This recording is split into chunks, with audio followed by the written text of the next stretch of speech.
En Warhammer 40.000 todos conocen al primarca Yagatai Khan y a su legión de marines espaciales, los Cicatrices Blancas, mongoles en el espacio, amante de la velocidad y guerreros sin igual. Estos supersoldados no son los únicos con estética mongola. En Warhammer hay otra facción con esta estética y son de los peores monstruos que te podás encontrar. Los ogros son monstruos grandes, feos y brutales que destacan principalmente en dos actividades: comer y luchar. Un ogro es fácilmente reconocible por su enorme masa corporal y sus tripas en forma de canto rodado, pero todo aquel que se cruza con uno de ellos sabe muy bien que debe desviarse de su camino, ya que la voluntad de un ogro la mayoría de las veces se impone a garrotazos y devoran a toda criatura viva que atrapan. En este video planeo hablarles de los comehombres más famosos de Warhammer Fantasy. Antes de continuar, quería decirles que si les gusta el video no olviden compartirlo, dejar su like, su comentario y suscribirse, que eso me ayuda un montón. También les recuerdo que pueden hacerse miembros del canal y así apoyar este pequeño proyecto. Síganme en Twitter, donde soy mucho más activo, y en mi Instagram por si quieren saber más de mi vida personal.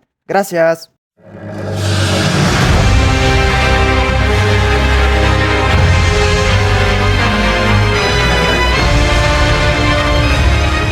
El origen de los ogros está en los ancestrales, quienes los crearon con cierta precipitación para ayudarlos a combatir a las fuerzas de los dioses oscuros cuando su guerra cósmica se intensificó. Junto a los halflings fueron de las últimas razas creadas por estos a partir de otras criaturas menores que poblaban el mundo. La verdad es que a los ogros les da igual de dónde vienen, nunca se lo preguntaron, pues carecen de la menor erudición. De hecho, ni siquiera sabe leer o escribir. Algo que sí valoran son las leyendas, a menudo en forma de exagerados cuentos narrados al calor de las fogatas de campamento y, en ocasiones, incluso registran los cuentos importantes mediante pinturas rupestres. La raza ogra está mucho más preocupada en obtener su siguiente alimento que en ponerse a debatir sobre sus orígenes. También hay ogras, pero son extremadamente raras de ver y un absoluto misterio. Si bien es cierto que se han visto ogras come hombres por el viejo mundo, se cree que rara vez salen de los reinos ogros y que posiblemente sean muy inferiores en número a los machos. Se sabe que la sociedad ogra está fuertemente jerarquizada y dominada por los hombres, por lo que no es raro que algunos piensen que la mayoría de ogras estén repartidas en harenes que varían de tamaño en función del poder del macho dentro de la tribu. Lo único cierto de las ogras es que todo sobre ellas mismas es un misterio para el resto del mundo. Los ogros son criaturas grandes y ruidosas que impresionan de manera terrible a cualquiera que los vea en acción. Incluso en un mundo violento y acostumbrado a la guerra constante, es difícil no estremecerse ante una criatura capaz de aplastar todas las costillas de su enemigo y mandarlo a volar por los aires con un limpio golpe de su masa forrada de metal.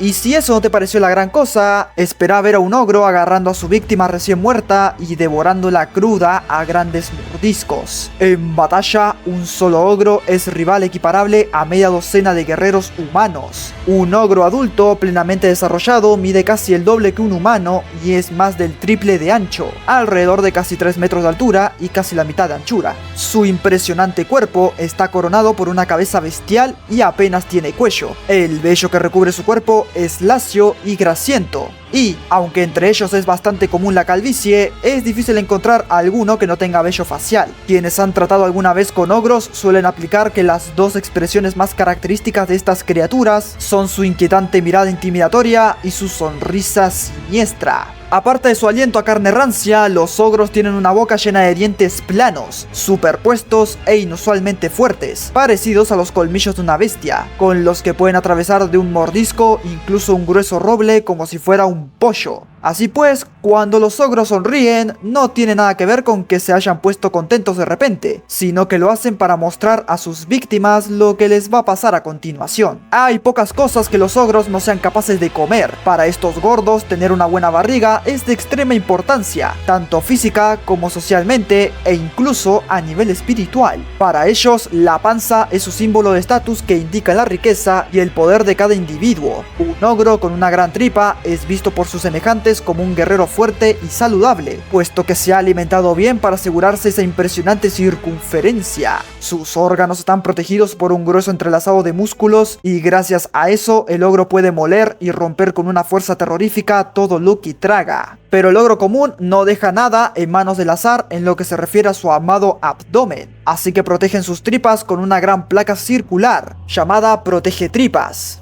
Sí, ya sé, muy original. Esa placa suele ser de metal moldeado a martillazos con la forma de la tripa de su propietario y normalmente representa un icono importante de la tribu del ogro. El protegetripa se asegura alrededor de la cintura del ogro mediante un pesado cinturón que a menudo le sirve para colgar sus utensilios para comer. Los ogros más pobres pueden utilizar protegetripas hechos con lo que tengan a mano, desde pieles hasta ruedas de carro o incluso huesos. Si bien no se puede negar la tremenda obesidad de los ogros, no se confundan, ya que debajo de esa grasa hay un extenso entramado muscular. Sus anchos hombros, tan gruesos como el pecho de un hombre, terminan en grandes y regordetas manos, que blanden con una facilidad letal garrotes y espadones de tamaño descomunal, y además pueden derribar fácilmente las paredes de una casa. Sus piernas son lo bastante robustas y resistentes como para cargar con su gordo cuerpo sin apenas cansarse. Además del protegetripas y de un par de calzones sucios pero funcionales, el atuendo del ogro es bastante escaso. Su piel es tan gruesa y resistente como el cuero curtido, lo cual les permite sobrevivir sin problemas en climas muy fríos, y también les hace extremadamente duros en combate, ya que prácticamente ignoran las heridas de poca importancia. Cuando suben a los picos nevados de las montañas, los ogros cubren su cuerpo con las pieles de los animales que cazan en sus laderas. Entre muchas tribus de ogros es común llenarse el cuerpo de tatuajes o de pinturas de guerra, aunque dada la total falta de higiene de la que hacen gala estas criaturas, a menudo es difícil distinguir si lo que llevan son marcas tribales o simples manchurrones sanguinolentos tras haberse dado un banquete.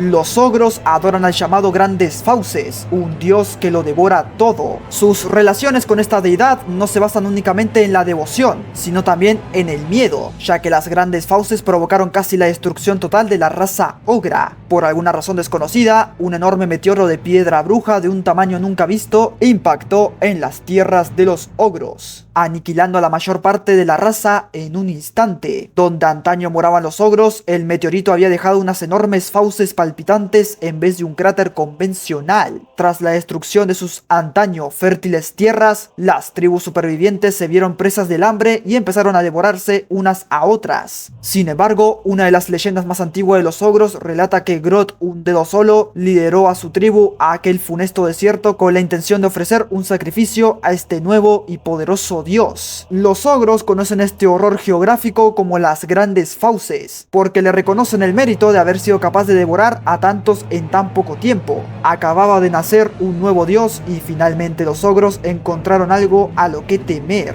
En la actualidad todavía existe un dios cruel y vivo que visita la faz de la tierra desde los cielos vengativos. Desde entonces son muchos los ogros que siguen los pasos de Grot, primer profeta de las Fauces, en una peregrinación hasta el lugar donde se halla su deidad. Son pocos los que regresan, pues las Grandes Fauces siguen hambrientas. Su presencia se retuerce como un gusano malévolo en la mente de todos los ogros, haciéndoles gestos para que sigan adelante. Las Grandes Fauces dominan la mente de esta raza, incitándoles de manera obsesiva a volver y contemplar una vez más ese poderoso precipicio. Por ese motivo, los ogros se han convertido en criaturas incansables, que intentan constantemente escapar de ese susurro insidioso que flota en sus cerebros, y los trae de vuelta hacia su glotón, a la par que insaciable dios. Sin embargo, por mucho que los ogros viajen de arriba a abajo, saben que ninguna distancia les bastará para escapar a la terrible atracción de las Grandes Fauces. Tanta es la adoración y el miedo que sienten por su dios, que excavan donde quiera que viajan pozos alineados donde arrojan grandes bloques de carne roja como ofrenda a su deidad antes de que se inicie cada festín. Los reinos ogros están formados por centenares de tribus diferentes, cada una de ellas con sus propias peculiaridades y su violenta reputación. Siendo como son los ogros, criaturas tan bruscas y directas, los nombres de sus tribus a menudo reflejan sus rasgos tribales más evidentes. Por ejemplo, la tribu de los arrancacráneos ha alcanzado la fama por sus exitosas partidas de caza, y los límites de su reino están bien señalizados mediante cráneos de criaturas tan grandes que desafían la razón.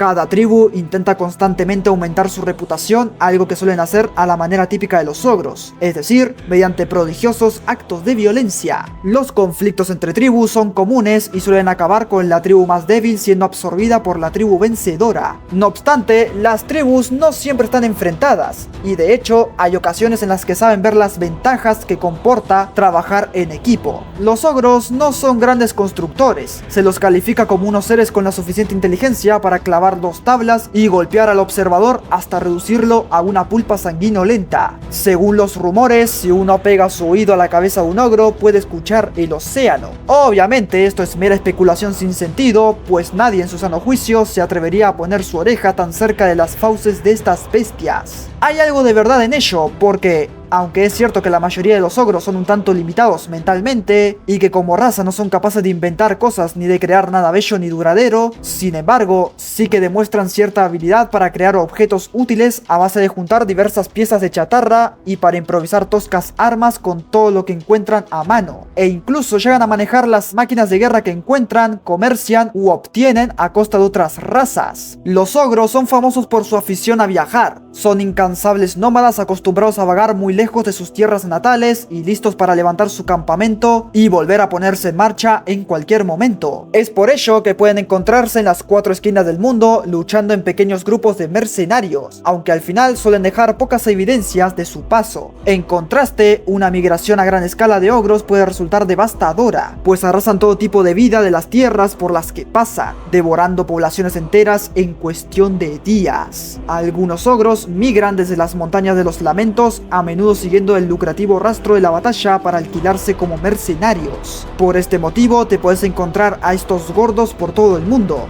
desde los anárquicos reinos fronterizos hasta las tierras yermas infestadas de pieles verdes, pasando por Arabia o incluso Nagaroth.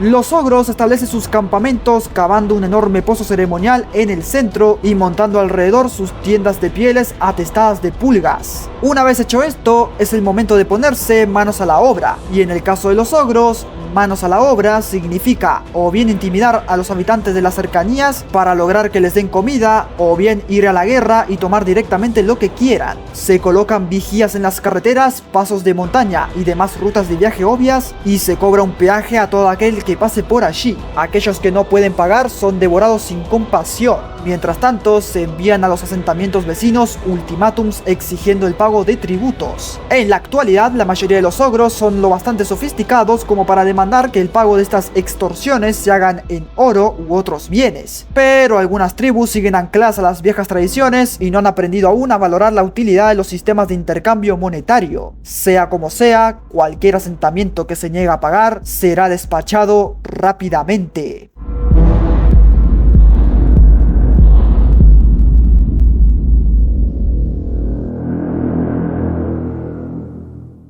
La sociedad ogra se basa en un simple principio: el que tiene más poder tiene la razón. El más fuerte quita lo que quiera a los más débiles, incluyendo la vida y la integridad física. Un ogro que mata a otro en una pelea no es considerado un delito, ya que solo ha demostrado este principio. Los ogros son directos y no les afectan cosas como la conciencia, los remordimientos ni las fantasías de moralidad. Si pueden conseguir lo que quieren sin luchar, así lo harán, pero si les resulta más ventajoso aniquilar y comerse a sus oponentes, tampoco tendrán el menor problema. Estos tipos van a lo suyo y por lo general obran con poca o ninguna malicia. Aunque no sean inteligentes, tienen una especie de sexto sentido para los negocios y saben reconocer de forma instintiva si sus víctimas pueden darles más beneficios vivas o muertas. Para ellos resulta una ganga tener aldeas cercanas a las que extorsionar de modo que les paguen un diezmo de su ganado cada ciclo de la luna. A largo plazo, este tipo de tratos resultan más rentables que si los ogros se abalanzaran directamente en masa sobre la aldea y devoraran todo lo que encontrasen. Las tribus particularmente exitosas pueden recibir numerosos tributos a un mismo tiempo, lo cual significa que verán llegar hasta su campamento un flujo constante de comida y riquezas sin tener que mover ni uno solo de sus regordetes dedos. Los ogros hacen todo lo posible para ilustrar su progreso, aunque su estado puede evaluarse rápidamente a partir de su tamaño físico y las dimensiones de su tripa. No obstante, se adornan con trofeos procedentes de las bestias de las cuevas que han derrotado, embadurnan sus cuerpos con pinturas de guerra para indicar su lealtad tribal, adoptan nombres relacionados con su fuerza personal y se practican cicatrices rituales para demostrar que no sienten dolor. Sin embargo, todo este engrandecimiento no es una simple pose. Con frecuencia, los ogros se desafían unos a otros en concursos de fuerza bruta, especialmente en los días de festín o durante un concurso de combates. Estos concursos también se usan para que los líderes se desafíen. Las pruebas varían desde las relativamente inofensivas, como los concursos de eructos, donde lo peor que puede ocurrir es que un ogro reciba una ducha de saliva y alimentos a medio digerir, hasta los combates en pozos, un deporte letal y sangriento que goza de una relativa popularidad en el viejo mundo. Se permite, de hecho se espera, que un combate en un pozo implique armas de todo tipo. Las armas generalmente empleadas son puños de hierro, cadenas pesadas, dagas parecidas a punzones y cascos afilados. Otra de las diversiones favoritas de los ogros es el chocatripas, que es como el sumo de Warhammer. Cada ogro agarra con fuerza el cinturón de su oponente, trata de tirarlo al suelo con una combinación de fuerza y peso, y ha de concentrar sus esfuerzos en la panza. Los tendones y los músculos sobresalen y ninguno de los combatientes cede terreno, y tras pasar un buen rato eructando y rugiendo, uno de los ogros se dobla y acaba mordiendo el barro. Si ambos desafiantes sobreviven a un concurso ogro, el ganador tiene permitido comerse parte del perdedor como recompensa por su victoria. Si el combate en cuestión era una disputa por el liderazgo, una pelea por tierras o rencillas personales, los rivales se quitarán sus protegetripas antes de empezar. El ogro que gane un concurso de tripas fuera invariablemente matará a su contrincante con sus manos y se comerá su cadáver a continuación frente a una enardecida audiencia. De esta forma, el ogro no solo obtiene la fuerza de su adversario muerto, sino también el respeto de su tribu.